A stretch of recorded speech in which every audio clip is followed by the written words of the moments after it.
Sonora, a ver. Y luego tú. Y Hola, luego ¿qué dos tal? de acá. Buenos días, señora presidenta, un gusto. Bueno, quiero antes que nada pues felicitarle. Yo soy Demian Duarte de Sonora Power. Felicitarle por su llegada el pasado primero. Se inaugura una nueva era en este país y creo que es importante esta visión de que es tiempo de mujeres. Yo lo saludo con mucho gusto, con mucho honor y con mucho privilegio de estar aquí con la oportunidad de dialogar con usted. Mire, recuerdo que en alguna ocasión cuando empezaba este asunto de la precampaña, yo en Nogales le decía que en usted confiábamos. Creo que usted debe recordar ese momento cuando apenas estaba perfilándose a esta importante empresa de convertirse en la primera mujer presidenta.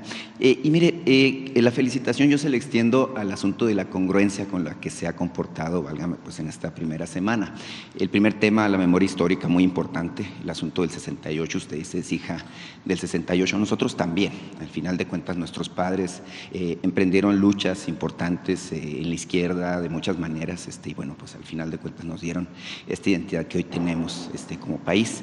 Y bueno, el asunto también del género es muy importante. Su gobierno es el primer gobierno que habla justamente de esta necesidad de que haya igualdad, pero igualdad sustantiva además, que es un concepto muy importante. En este concepto, presidenta, yo le quiero plantear el asunto que a mí me ha generado molestia, seguramente a muchos también, de la misoginia que prevalece. Mire, en los últimos días ha circulado un video de un actor, Rafael Inclán, que bueno, se refirió después de su triunfo, porque esto fue en junio, a que tendríamos un ama de casa por 6 años. Y ha habido otro término que no lo voy a repetir porque es muy peyorativo, al que algunos opinólogos, representantes de la oposición, yo le digo la oposición mediática, se refieren a usted de manera que me parece muy negativa. Yo le quiero pedir su opinión sobre este contexto justamente de la misoginia y el ánimo de descalificar pues a la primera mujer que es la presidenta de todos los mexicanos. Primero hay esta idea de hace tiempo, desde la campaña, que Andrés Manuel López Obrador iba a estar gobernando durante estos 6 años, del 24 al 2030. Pues él se fue a Palenque y ahí está desempeñando su nuevo periodo de reflexión y escritura. Y la presidenta de México se llama Claudia Sheinbaum Pardo.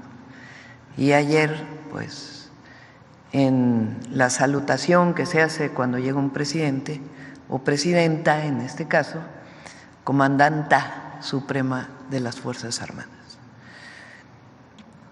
Esta idea de que las mujeres no tenemos capacidad y que siempre tiene que haber un hombre atrás diciéndonos qué es lo que tenemos que hacer, pues es parte de una cultura machista. Y es algo que, así como vamos a seguir hablando de la discriminación por situación social, por color de la piel, también vamos a seguir hablando del machismo, porque eso se tiene que desterrar en nuestro país. Todos somos iguales ante la ley y además ahora queremos que se reconozca la igualdad sustantiva en la Constitución. Pero lo que a mí me parece más lamentable es que se utilice la palabra ama de casa como algo peyorativo. No. Yo soy presidenta,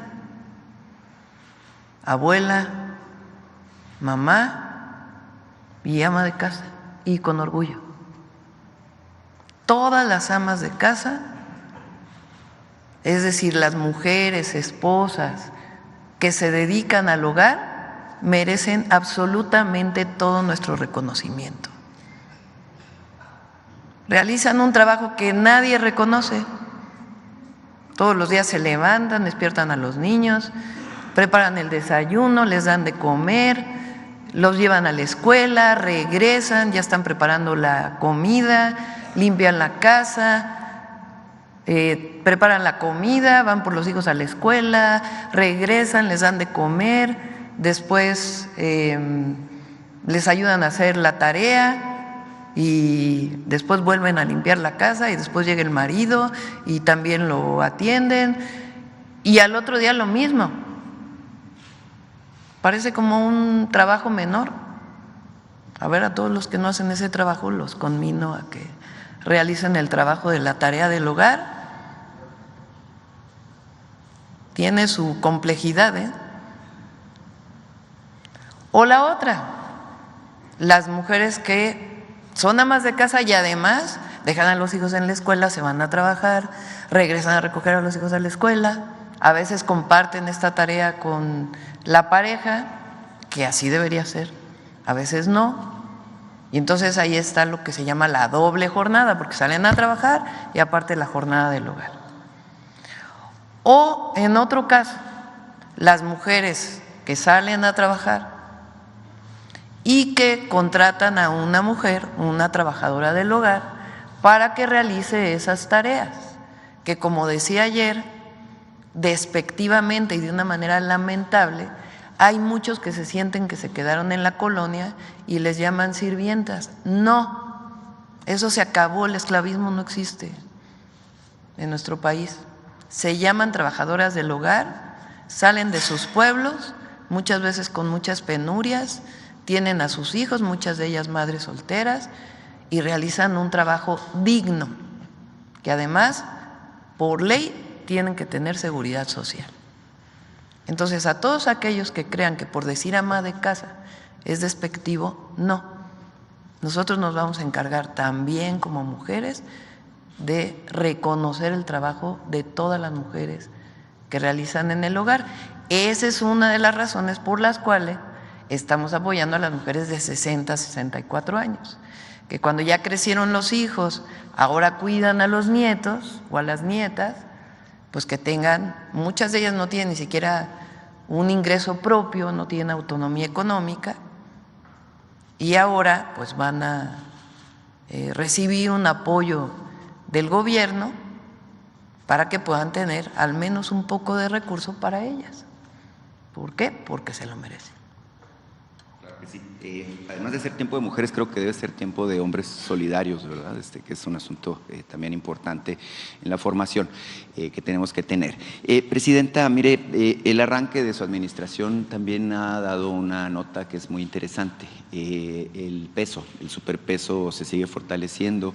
Hoy amanece en niveles de 19 pesos con 20 centavos por dólar. Es un asunto que es relevante. Se escribió una página importante en nuestra historia financiera al cierre de la administración del presidente López Obrador. Es el primer presidente desde Manuel Ávila Camacho que logra un resultado positivo en la cotización del tipo de cambio, con esta ganancia que cerró con un 4% de ganancia frente al dólar respecto al nivel en el que asumió la administración. Usted en los primeros 2 días pues ya logró una revaloración de aproximadamente el 2% de nuestra moneda. Esto me da pie a preguntarle, mire, usted es científica, sabe que lo que no se puede medir pues no existe, ¿verdad? Porque no se puede corregir. El asunto es que yo le quisiera preguntar qué tipo de expectativas económicas hay de su administración. Usted en los 100 compromisos y también en el mensaje que ofreció en la Cámara de Diputados hablaba, bueno, de este empeño por hacer de México un país muy atractivo para la inversión, la construcción de infraestructura. Ayer habló de la necesidad de que los salarios mínimos sigan incrementándose en niveles anuales del 12%. Todo esto prefigura un buen ambiente, evidentemente, para la economía. Yo preguntarle si ya tiene usted visualizado cuáles son los objetivos en materia económica, qué tipo de crecimiento, cómo cree que va a comportarse el tipo de cambio. Hay factores importantes, por ejemplo, las reservas del Banco de México pues están en niveles récord actualmente, 226,000 millones de dólares, si mal no recuerdo, es el dato. Entonces, la economía, como usted sabe, es muy importante, es un tema muy relevante para todos nosotros, porque al final de cuentas, a cómo le va a la economía del país es a cómo nos va a todos los mexicanos. Entonces, preguntarle las perspectivas que usted encuentra en este asunto. Sí. Estamos preparando el paquete, lo que se llama el paquete económico, para presentarlo en noviembre al Congreso. Entonces ya invitaría yo al secretario de Hacienda para que hacia unas 2 semanas más o menos, para que se pueda presentar qué es lo que estamos visualizando. Vamos a cerrar bien, hay recursos, el presidente López Obrador se aseguró de que hubiera recursos suficientes para un buen cierre de año, y el próximo año, como lo dijimos, estamos planteando una disminución del déficit y esquemas también de mejora de la recaudación que no tienen que ver con reforma fiscal, sino mejora en aduanas, en el propio SAT y algunas acciones importantes que vamos a desarrollar para poder incrementar aún más los ingresos, además de pues seguir con que no haya condonación de impuestos y que no haya evasión fiscal. La economía de México está fuerte. Muchas veces se decía que el cambio de la paridad peso-dólar tenía que ver con la reforma al Poder Judicial. No es cierto que el día que se aprueba la reforma al Poder Judicial, el peso retoma, se aprecia ese mismo día y al siguiente día también. Entonces, no, en realidad no tenía nada que ver.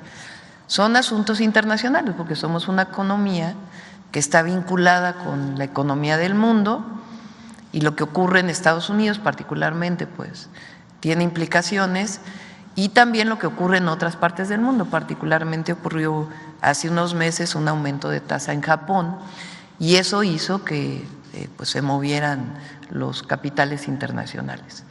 Pero la economía de México está bien, está fuerte. Eso se logró con el humanismo mexicano y por eso vamos a continuar con la política de fortalecimiento del mercado interno y ya presentaremos el paquete económico pronto. A ver acá, ¿qué había dicho? ¿Qué tal, doctora? Buenos días, Carlos Calzada de Radio Educación. La primera pregunta sería esta decisión que tomó la Suprema Corte de Justicia ayer de dar entrada para saber si puede revisar realizar esta controversia en contra de la reforma judicial. Me gustaría conocer su opinión, sobre todo porque 2 de las ministras consideraron que esto era un golpe de Estado técnico. Me gustaría saber cuál es su posición al respecto a estas acciones de la Suprema Corte. Sí. Le pedía a Paulina que hiciéramos una presentación para que recordemos cómo es que nuestra coalición tiene mayoría calificada en la Cámara de Diputados y en la Cámara de Senadores. ¿Cuál fue el resultado de la elección? ¿Qué dice la Constitución para cambiar la Constitución? ¿Cuál es la votación que se obtuvo y por qué que no ha tomado una decisión? Acepta lo que le plantea la Corte, algunos ministros de la Corte, para analizar la constitucionalidad de la Constitución, que está totalmente fuera de norma.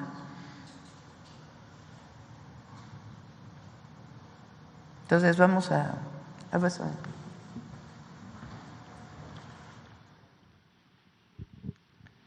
A ver, primero para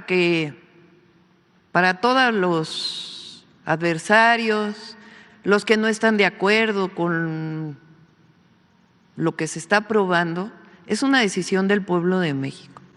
Hay que recordar que el 5 de febrero del 2024 el presidente López Obrador presentó 20 reformas constitucionales, las envió a la Cámara de Diputados, o 18 constitucionales y 2 de leyes secundarias.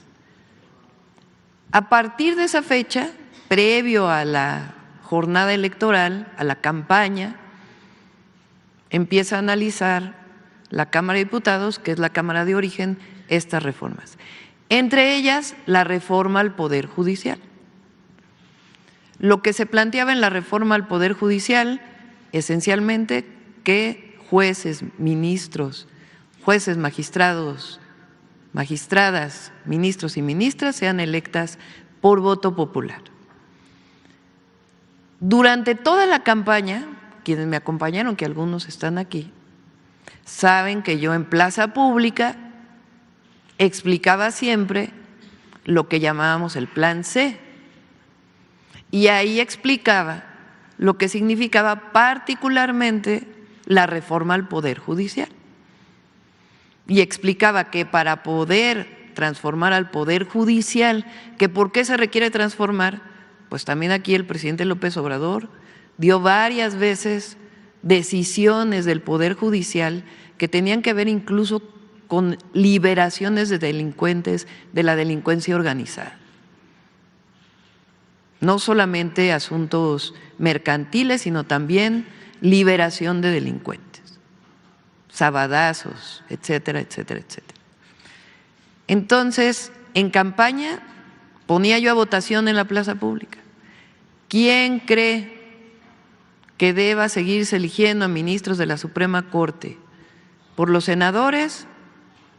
¿O quién cree que debe elegirse por el pueblo de México? Es decir, hicimos campaña planteando la reforma al Poder Judicial y las otras reformas. El 2 de junio ganamos con esta diferencia de votación. En el caso de la presidencia, obtuve 35.924.519. ¿Cuánto obtuvo la candidata del PRIAN? 16.502.697 y Movimiento Ciudadano 6.2 millones. La votación más alta que se haya tenido en la historia. Ahora, diputados y diputadas. Fíjense nada más, son 300 distritos electorales en el país. La coalición ganó 256 diputados y diputadas, y en votación directa ganaron solo 42 distritos, el PRIAN, solo 42 distritos. Esta es la votación directa de mayoría. Y Movimiento Ciudadano solo ganó un distrito. Adelante.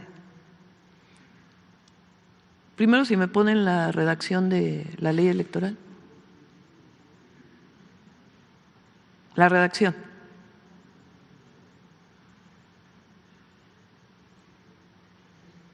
Bueno, de ahí se inventaron algunos de que la designación de diputados plurinominales era una sobrerepresentación, ¿se acuerdan? ¿Qué dice la ley, la anterior?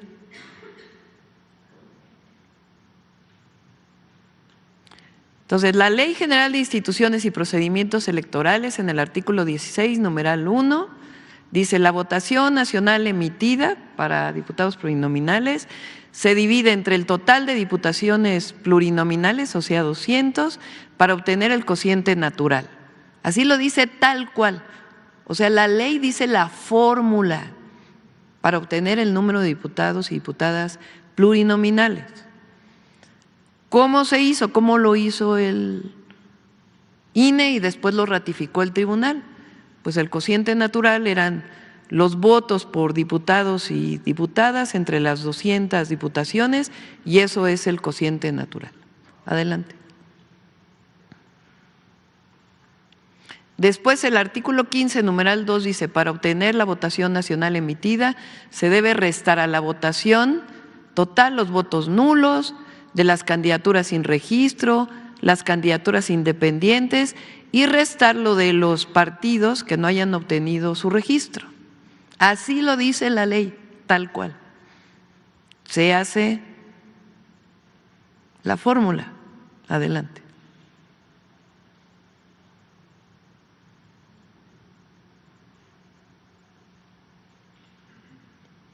Artículo 17. Cuando sobren diputaciones para repartir tras aplicar el cociente natural, estas se reparten entre los partidos que tengan el resto mayor de sus votos.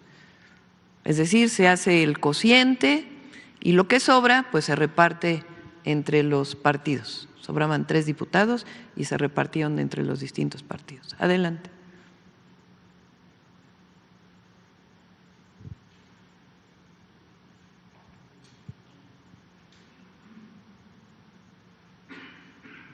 Bueno, así tal cual se hicieron las ecuaciones, las fórmulas matemáticas que dice tal cual la ley. El resultado final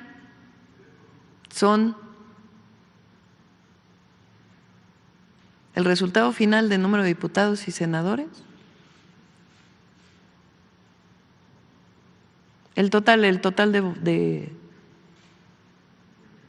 tenemos, ¿cuántos son, Mario? ¿Cuántos, te acuerdas? ¿Cuántos diputados en total son de la coalición? 373. ¿Cuál es la mayoría calificada? 344. Es decir, aplicando exactamente la fórmula que dice la ley electoral para asignar diputados plurinominales y senadores, se tienen 373 diputados de la coalición. Se tenían 85 senadores y después un senador de el PRIAN se decide votar con la coalición, 86 senadores. ¿Qué dice la Constitución para cambiar la Constitución?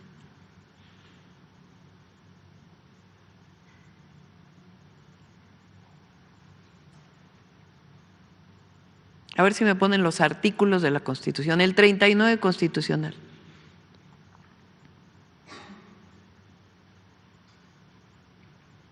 El 39 así, tal cual lo lees. Ahí está. Artículo 39 de la Constitución Política de los Estados Unidos Mexicanos. Hay países que para cambiar la Constitución tienen que nombrar un nuevo constituyente. En el caso de México, el constituyente está establecido por la propia Constitución, en 2 artículos particularmente, el 39 y el 135. El 39 viene desde los sentimientos de la nación de Morelos y dice: la soberanía nacional reside esencial y originariamente en el pueblo. Todo poder público dimana del pueblo y se instituye para beneficio de éste. El pueblo tiene en todo tiempo el inalienable derecho de alterar o modificar la forma de su gobierno. ¿Qué dice el 135?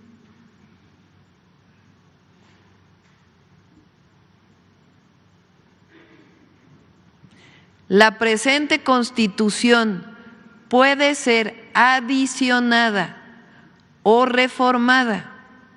Para que las adiciones o reformas lleguen a ser parte de la misma, se requiere que el Congreso de la Unión,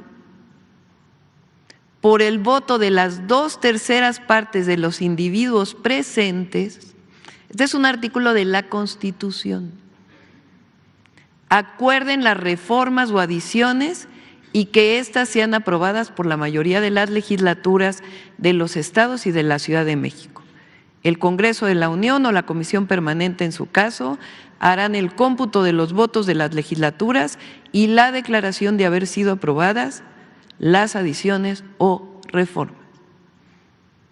En ningún lugar de la Constitución Política de los Estados Unidos Mexicanos dice que la Corte puede cambiar la Constitución o puede declarar inconstitucional lo que ya fue declarado constitucional. ¿Cómo es declarado constitucional? Así, con la mayoría calificada de la Cámara de Diputados, de la Cámara de Senadores y de la mayoría de los congresos de los estados. Eso ocurrió con la reforma al Poder Judicial.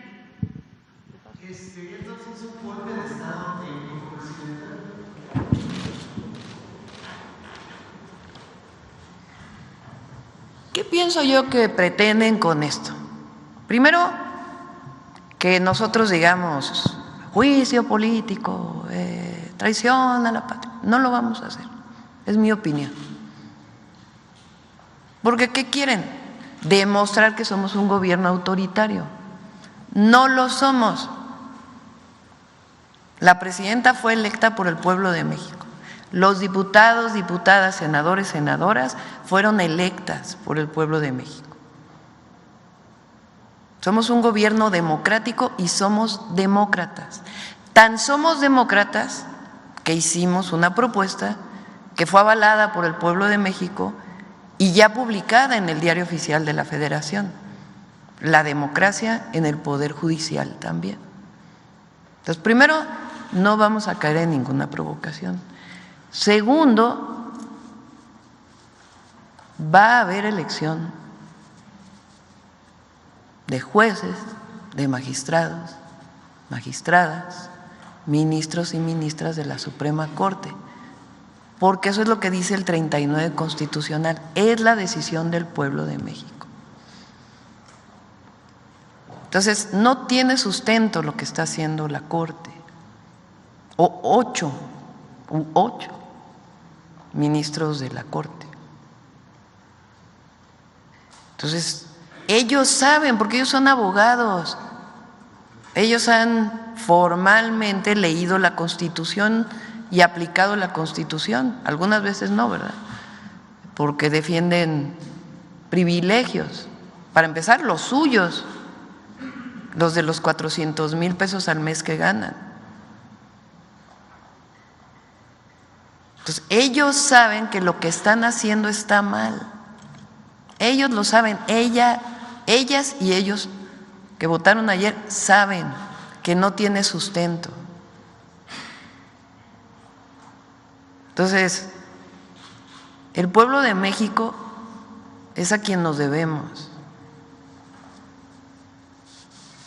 Entonces,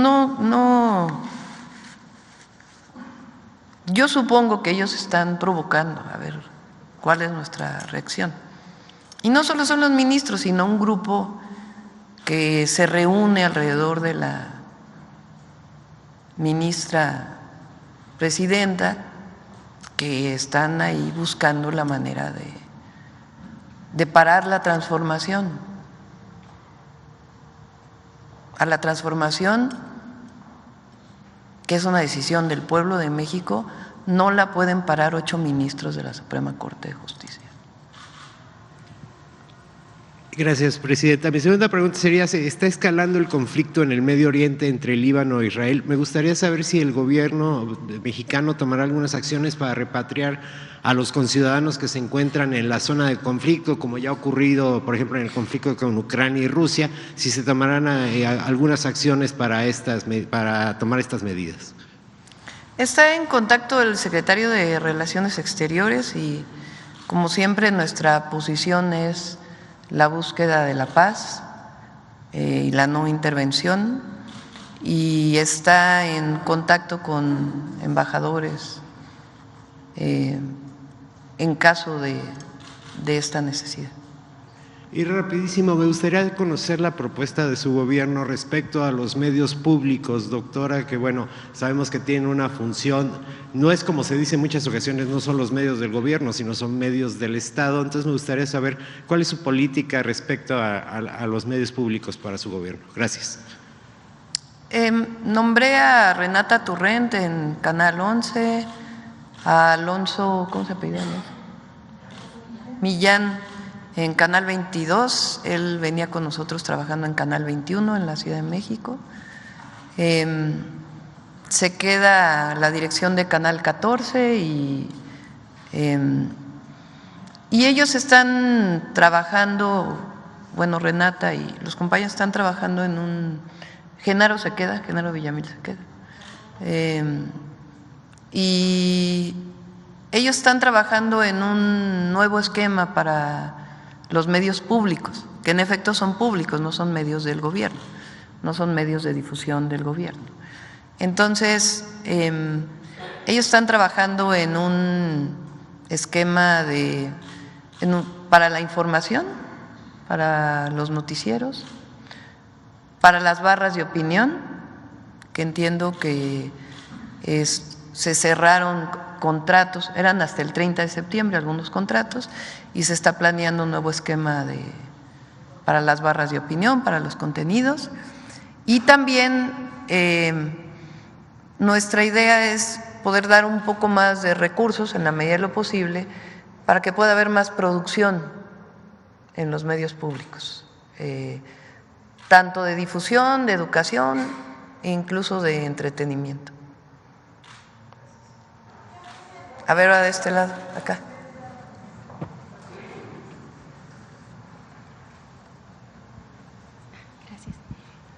Buenos días, Presidenta. Shaila Rosagel, corresponsal de Grupo Gili, Imparcial de Sonora, La Crónica de Mexicali y Frontera de Tijuana. Presidenta, mi primera pregunta es saber si en la reunión de seguridad de hoy le dieron algún avance de las investigaciones sobre lo sucedido con los migrantes en Chiapas, si le comentaron algo, si ya se sabe la identidad de estos migrantes. Ayer comentaban nada más las nacionalidades, si ya se sabe si hay mujeres, niños entre los fallecidos. Sí,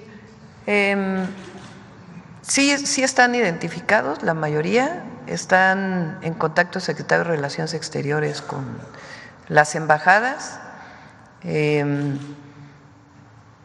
La propia Secretaría de la Defensa Nacional presentó denuncia contra los elementos que dispararon y se están haciendo las investigaciones. Los nombres y edades les pedimos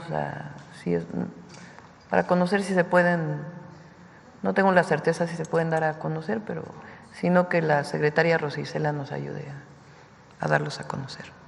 ¿Hay algún avance sobre por qué se abrió fuego? Se están haciendo las investigaciones por parte de la Fiscalía General de la República. Muy bien, gracias, Presidenta.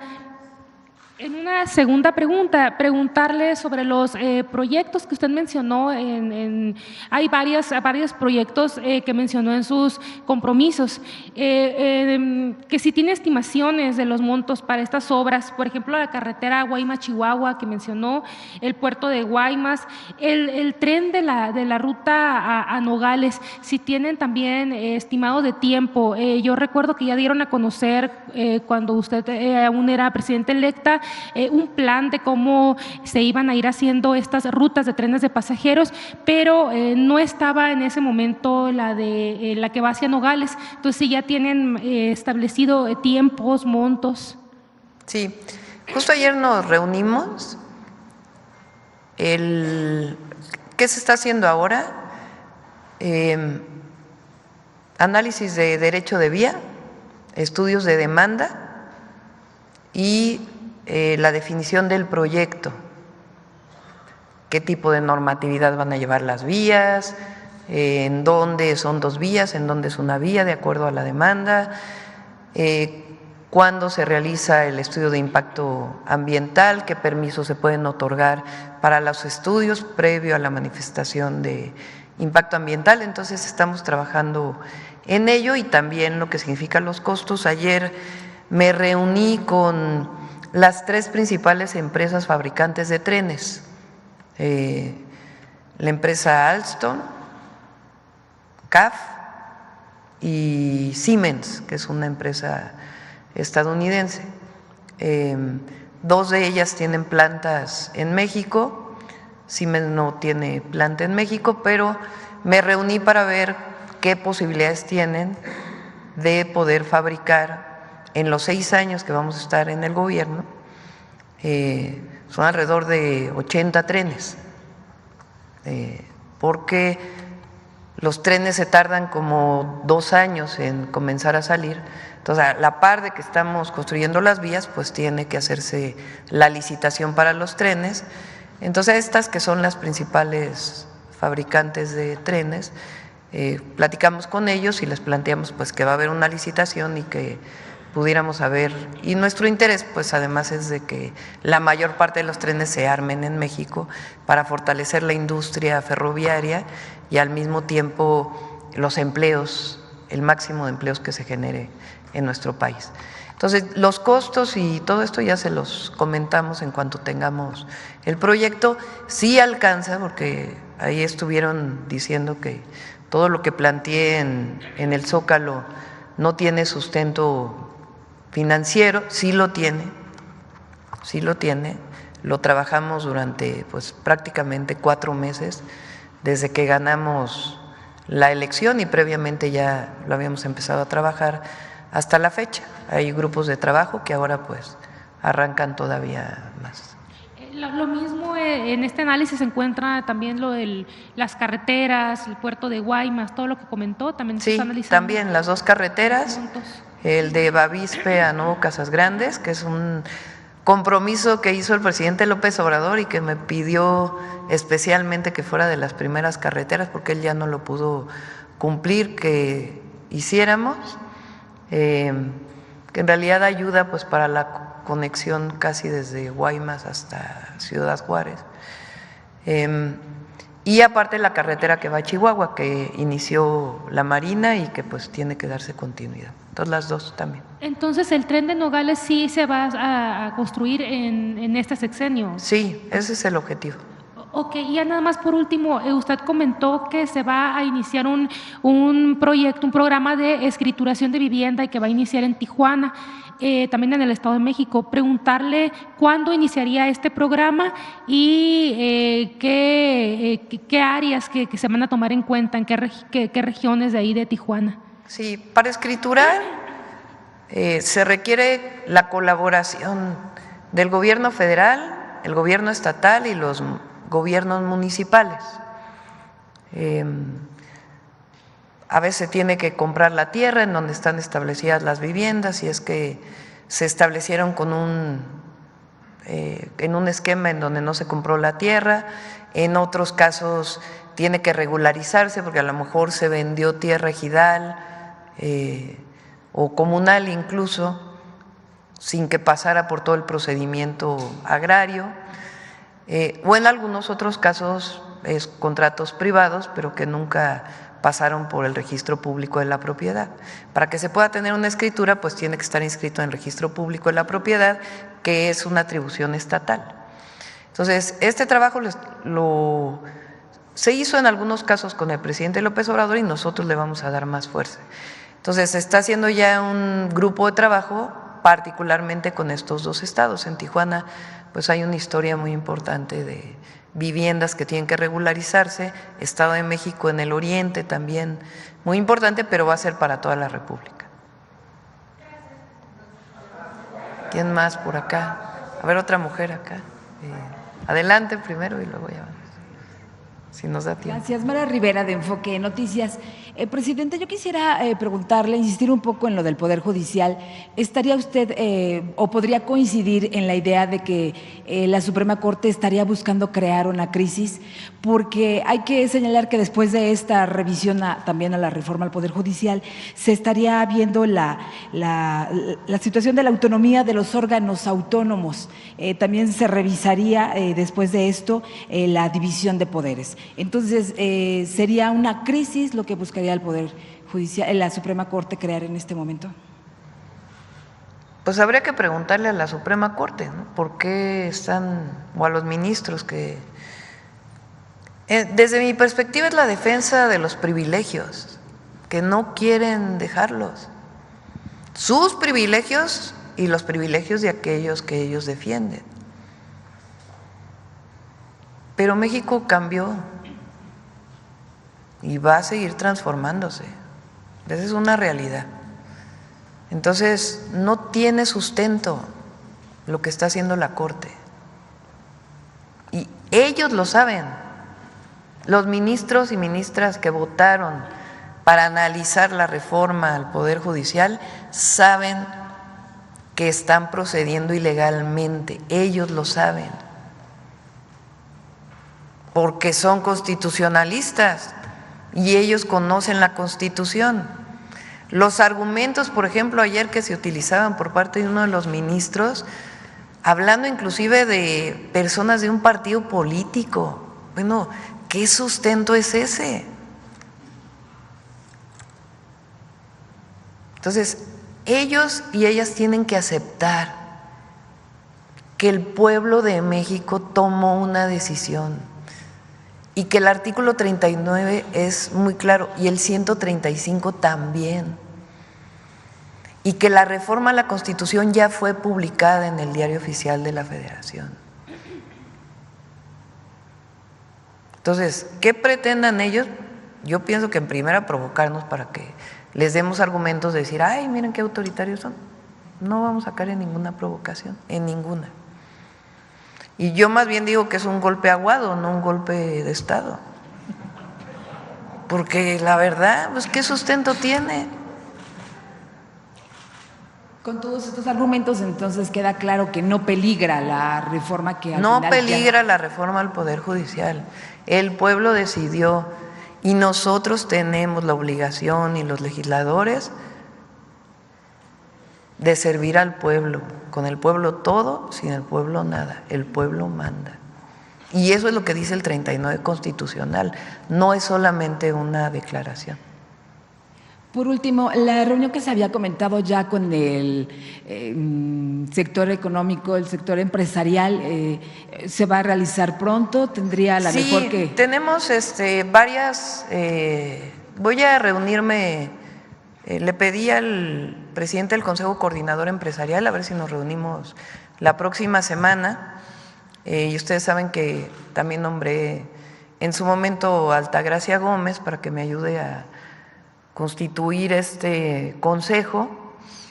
Entonces, tenemos varios temas en puerta. Uno, yo quiero ratificar el acuerdo que se había firmado con empresarios, particularmente productores de harina de maíz, algunos productores también de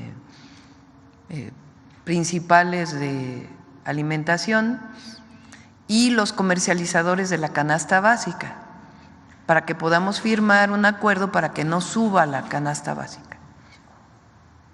Entonces ese es un acuerdo que quisiera firmar y estamos pues ya hablando con ellos. El secretario de Hacienda, Rogelio Ramírez de la Hoya, había contactado a muchos de ellos que habían firmado y nuestro objetivo es que este mes a más tardar pudiéramos firmar ese acuerdo para seguir garantizando que no suba la canasta básica. Y por otro lado, el acuerdo para fortalecer la inversión privada. Ahí ha estado trabajando ya el secretario de Economía, Marcelo Ebrard, hablando ya con muchos empresarios. El 15, como él lo anunció, vamos a tener una reunión con empresarios de Estados Unidos, empresarios mexicanos, empresarias, para poder hablar de la relocalización, qué esquemas para hacer realidad este programa que tenemos de fortalecimiento de la industrialización de nuestro país, y además pues el programa de relocalización o el Consejo de Relocalización y Desarrollo Regional. Entonces la próxima semana me reúno y de ahí pues ya además Marcelo ya viene trabajando y también Altagracia. ¿Quién más? A ver, aquí creo que… Adelante, aquí adelante. Muchas gracias. Ya van a dar las 9. Muy buenos días. Mi pregunta es sobre el tema de migración. Hemos visto que el número de cruces ilegales por la frontera con Estados Unidos se ha reducido de manera drástica desde inicios de este año. Muchos han atribuido esta disminución no solo a decisiones que se han tomado en Estados Unidos, pero también a acciones que se han tomado aquí en México. ¿Hay una estrategia de parte del gobierno mexicano para frenar la llegada de migrantes e evitar que crucen? Sí, justamente hoy en el Gabinete de Seguridad invitamos a la ex canciller Alicia Bárcenas, que hoy es secretaria de Medio Ambiente, para que nos presentara el programa de movilidad humanitario, de movilidad que desarrolló el presidente López Obrador. Consiste en varias acciones, entre otras, la Secretaría de Relaciones Exteriores coordinaba una comisión intersecretarial para distintas políticas, acciones, programas, planes que se estaban llevando a cabo. Le pedí al secretario de Relaciones Exteriores, hoy a Juan Ramón de la Fuente, que retomáramos, hay que firmar este acuerdo de que continúe esta comisión intersecretarial para darle seguimiento. consiste desde ordenamiento de la migración. La migración tiene dos esquemas, un esquema que se llama el CBP-1, que son permisos de trabajo a Estados Unidos. Entonces, lo que se hizo fue ordenar esos permisos y el ingreso a partir de 3 fronteras. Y la otra, pues, es la migración donde no se llevan papeles. Ahí se hicieron varias acciones, tanto para repatriar, sea a México, que son menos migrantes mexicanos y más migrantes de otros países que pasan por la frontera México-Estados Unidos, para la repatriación a sus países. Hay vuelos internacionales que llegan al Aeropuerto Internacional Felipe Ángeles, otros que van directamente a sus países ya de origen con un apoyo para que puedan retornar. Y después también servicios consulares que había para estos permisos que se daban en la Ciudad de México, ahora se trasladaron la mayoría al sur de México, para que no tengan que ir los migrantes desde el sur, vienen incluso de Centroamérica, hasta la Ciudad de México. Entonces, ese esquema se pasó a Tabasco, a Chiapas, y eso ha dado muchos resultados. Entre otras muchas acciones que se realizan, además de seguir insistiendo en que para disminuir la migración, pues hay que atender las causas que provocan la migración, que vamos a seguir con los programas de apoyo que se daban a través de Amexid. Entonces, le vamos a dar continuidad. Esto ha disminuido la migración, además de algunas acciones que se tomaron bilaterales, y pues vamos a fortalecer esta política.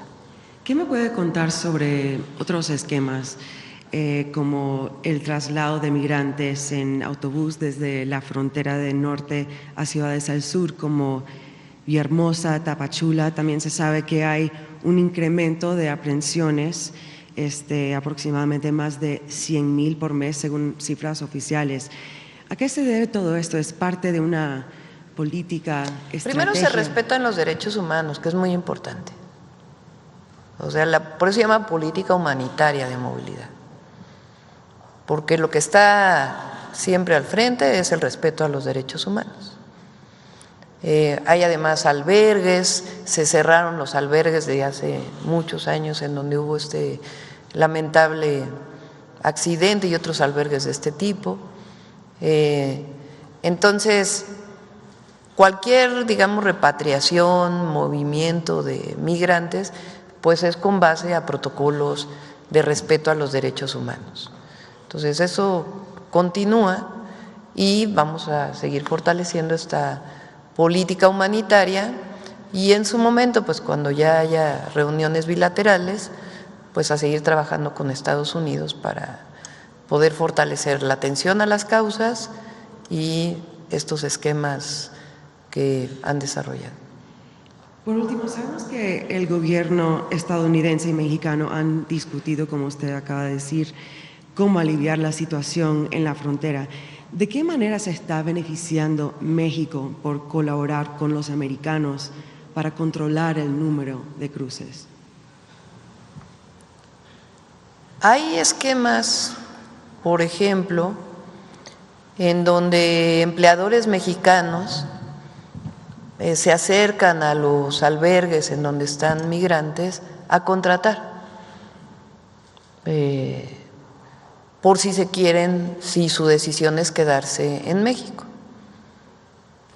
Entonces, es beneficioso para todas y para todos que haya una política humanitaria de atención a la movilidad humana.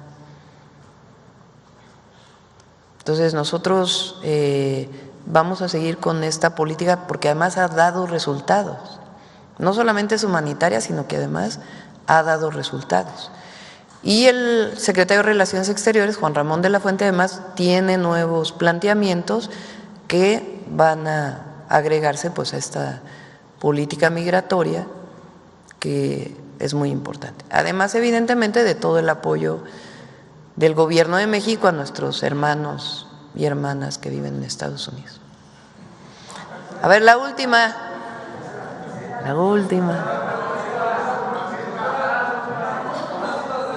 Híjole, está difícil.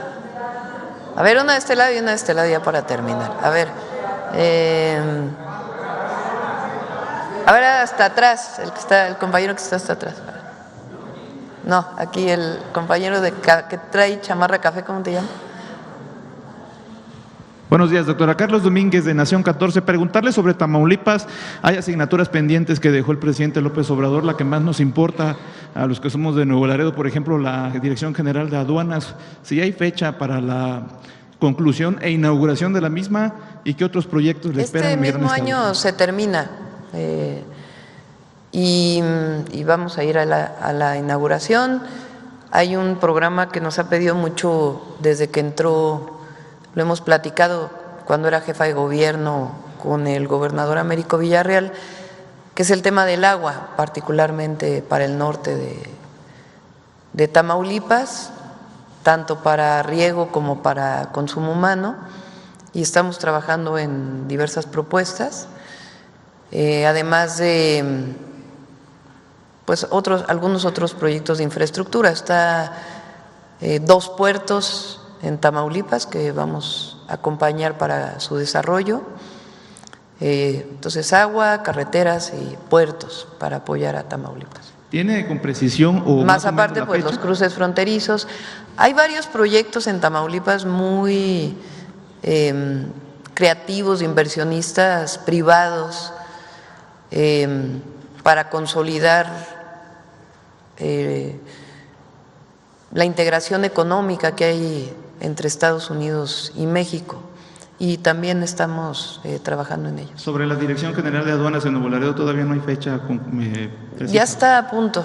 Le pregunto ahora ayer lo vimos con la Sedena, pero no recuerdo en este momento la fecha, pero está ya muy pronto a inaugurarse. Cambiando de tema, doctora, una de las asignaturas pendientes, digamos, que tiene el Estado mexicano con la libertad de expresión y el gremio periodístico son los asesinatos impunes de periodistas, que me atrevo a decirlo son más del 90% de estos mismos, según datos de la propia Fiscalía General de la República y de las fiscalías locales. ¿Ha pensado, doctora, cómo empujar desde su postura como jefa del Ejecutivo mexicano? Es verdad, no le corresponde como tal a usted, es al Poder Judicial y las fiscalías, la Fiscalía General y la de los estados, pero ¿ha pensado usted ahora como presidenta de la República en cómo aliviar a las familias que viven con esta impunidad pendiente, que está pendiente de resolverse, porque pues no caminan, doctora, los casos? Se hizo mucho trabajo en su momento con la secretaria Rosa Isela como secretaria de Seguridad. Y bueno, vamos a revisar los que aún están pendientes, que por cierto, aprovechando, el paro del Poder Judicial de la Federación afecta a la seguridad.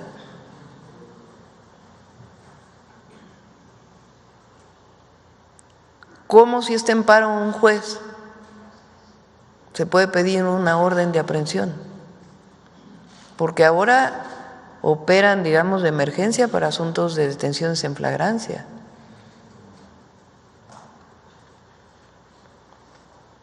Pero, o sea, aparte de que están en paro, de que cobran, afectan la seguridad y la paz del país. Porque para detener un delincuente, pues evidentemente la Fiscalía tiene que hacer su trabajo, la seguridad, las áreas de seguridad su trabajo, como la Guardia Nacional o las policías estatales o la propia Secretaría de Seguridad Federal. La Fiscalía hace sus carpetas de investigación y le presenta a un juez para que el juez dé una orden de aprehensión. Si están los jueces federales en paro, ¿qué pasa con los delitos del Fuero Federal? Entonces, en el caso de periodistas vamos a seguir apoyando con los mecanismos que existen y vamos a revisar los casos que aún están pendientes. Pues le pediría a la secretaria Rosa Isela, vamos a que tome su momento para que pueda. Sale. Pues sí, o al Consejo de la Judicatura, pues está bien que estén en paro, pero ¿por qué tienen que seguir cobrando? O sea, los jueces ganan, muchos de ellos 130,000 pesos mensuales. Entonces siguen cobrando sus 130,000 pesos mensuales, pero están en paro.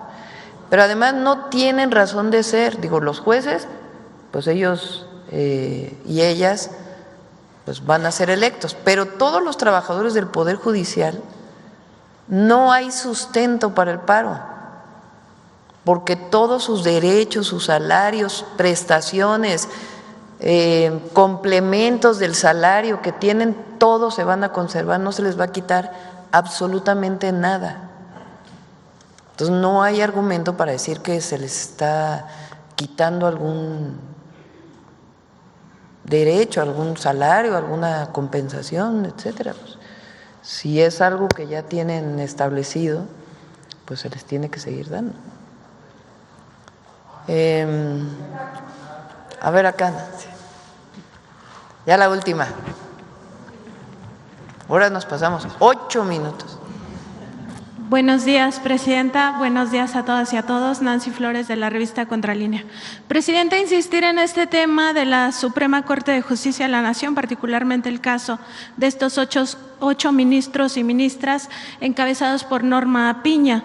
Esto porque pues no solo se estaría violando el artículo 39 constitucional, que señala que el poder dimana del pueblo, sino también estarían ellos en un posible delito de corrupción, que es justamente este delito de tener conflicto de interés en este tema.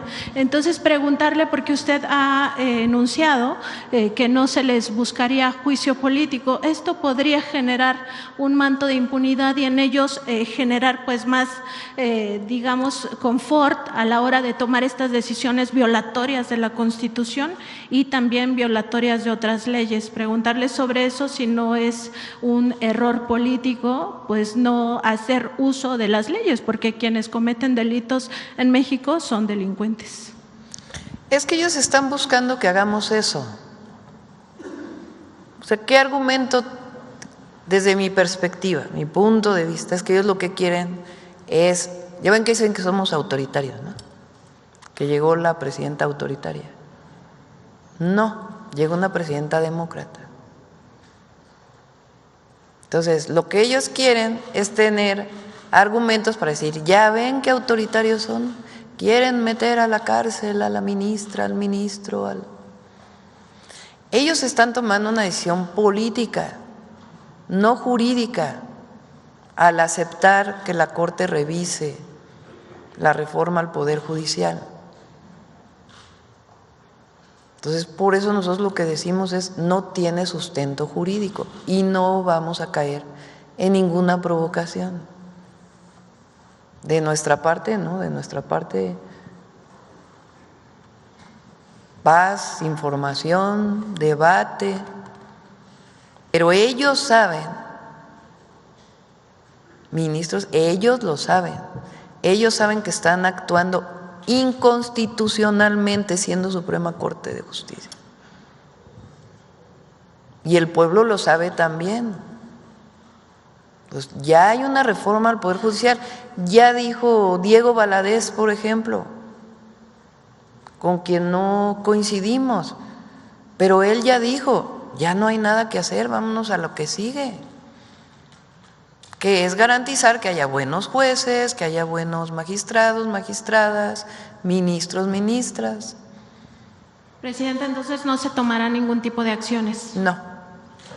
En otro tema también preguntarle, hay quejas de sobre todo adultos mayores que cobran su pensión del bienestar en algunos bancos, en algunas sucursales del Banco del Bienestar, en los cajeros automáticos ha habido problemas para que se les entregue el importe completo de lo que le solicitan al cajero automático. Hay casos que llevan hasta 10, 11 meses, un caso particular en la sucursal Coyoacán, aquí en la Ciudad de México, y lo que nos dice la gerente de ese ese banco, porque ya la consultamos, es que hay varias quejas, sin embargo, que no depende propiamente del Banco del Bienestar, porque es un tema que es de una empresa de valores.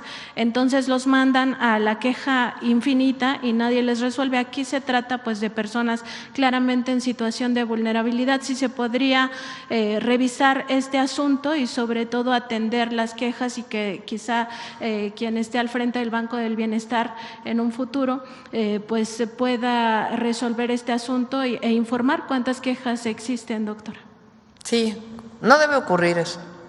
El adulto mayor, todos los beneficiarios tienen derecho a sacar del Banco de Bienestar lo que les corresponde. Entonces, si le pasas a Paulina el caso particular, y qué bueno que nos dices para poderlo revisar. Bueno, lo dejamos aquí hoy. Mañana ya… mañana no hay. Hasta el lunes. Hasta el lunes, sí. Gracias a todas y a todos. Gracias.